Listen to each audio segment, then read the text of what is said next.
किसी समय की बात है, एक गांव में एक ब्राह्मण रहता था। उसकी माँ बहुत बूढ़ी हो गई थी। बूढ़ी माँ अपने पुत्र को बहुत प्यार करती थी और ब्राह्मण पुत्र भी अपनी माँ की हर बात मानता था। एक दिन ब्राह्मण को पूजा पाठ कराने पास के ही दूसरे गांव जाना था। ब्राह्मण ने ये बात अपनी माँ को बतलाई। बूढ़ी माँ बोली, बेटा वहाँ जा रहे हो, अकेले मत जाना, किसी को अपने साथ ले जाना। ब्राह्मण अपनी माँ से बोला, माँ मैं हमेशा ही उस गांव को जाता रहता हूँ और रास्ते में कोई परेशानी नहीं होती। तुम व्यर्थ ही परेशान हो रही हो, घबराओ नहीं, मैं शाम तक लौट कर आ जाऊँगा।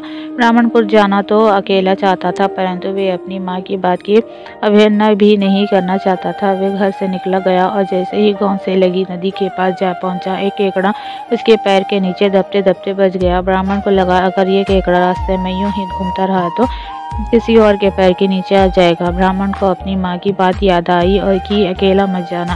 ब्राह्मण ने सोचा, इस केकड़े को अपने साथ लिए चलता हूँ।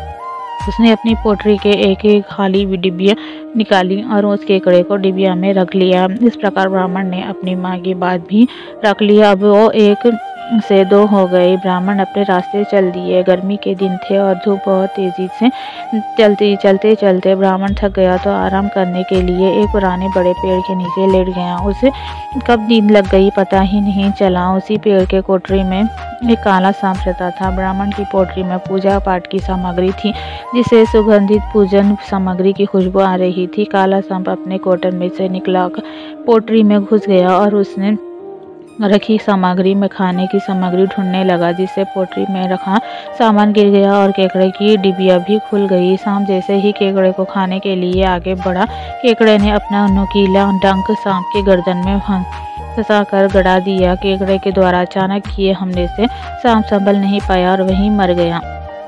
कुछ देर बाद जब ब्राह्मण की नींद खुली तो उसने अपने आसपास सामान बिखरा पाया और पास में ही उसे मोती सांप दिखाई दिया, जिसकी गर्दन में डंक के निशान थे और पास में ही केकड़ा घूम रहा था।